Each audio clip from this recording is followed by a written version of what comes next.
Hello my friends, we are talking about LEGO Star Wars The Force Awakens, which is coming to PS4 and PS3 and PS Vita on June 28th. I'm joined by Graham Goring, the lead story designer from TT Games. Hello Graham, thank you for joining us. Thank you. One of the pillars that you guys discussed in your demo is authenticity. That's really important to you guys, from anything from the scroll and the little details in the game. Tell us a little bit about that. Yeah, well, I mean, Star Wars is one of the most beloved, if not the most beloved sort of film franchise in the world.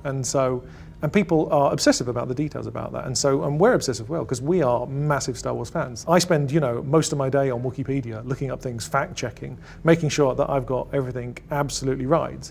And then, luckily, then we send my script off to Lucas, and they'll go, no, you need to tweak that. Because everyone wants to make the best and the most authentic and the most pleasing and brilliant Star Wars game we can. And I think we've really achieved that with this title. And are you able to implement that same authenticity into like the little, quirks that you guys put in, the little inside jokes, the nudges throughout the game? Oh yeah, again, I mean that's something that really comes from going on Wikipedia and just spidering your way through, and you'll discover like little characters you didn't know about, or little details about their past, and then you can just drop subtle hints to that in the script that people who are really immersed in the lore will pick up. We've just really tried to layer on the quality and the polish with this title. Beautiful. So you guys have been doing the LEGO Star Wars series for a long time. I mean, many years. The studio has a rich history with it, but with this game, you guys are trying to add a lot of new items and elements to the table. I'm hoping you could tell us a little bit about those. Yeah, I mean, the big three new things that we've got is that we have multi-builds.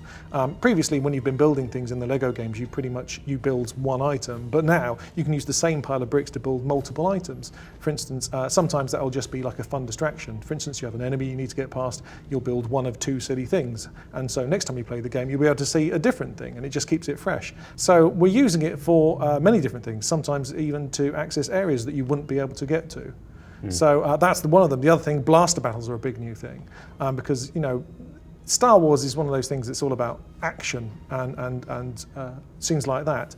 And so we really wanted to make it feel like a Star Wars movie, make it feel like you are Han Solo blasting at enemies. So you have to get into cover and you have to shoot at enemies, and sometimes you can shoot explosives and things like that to knock them out. And the enemies themselves now, another thing we do is we have the AI enemies building things. So you might have one run on and start building a turret, so you have to take him out fast. And the other thing we're doing is our flight levels. We've massively increase the quality there. They used to be a little bit sort of 2D. I think they've been quite like Defender in some of the recent games.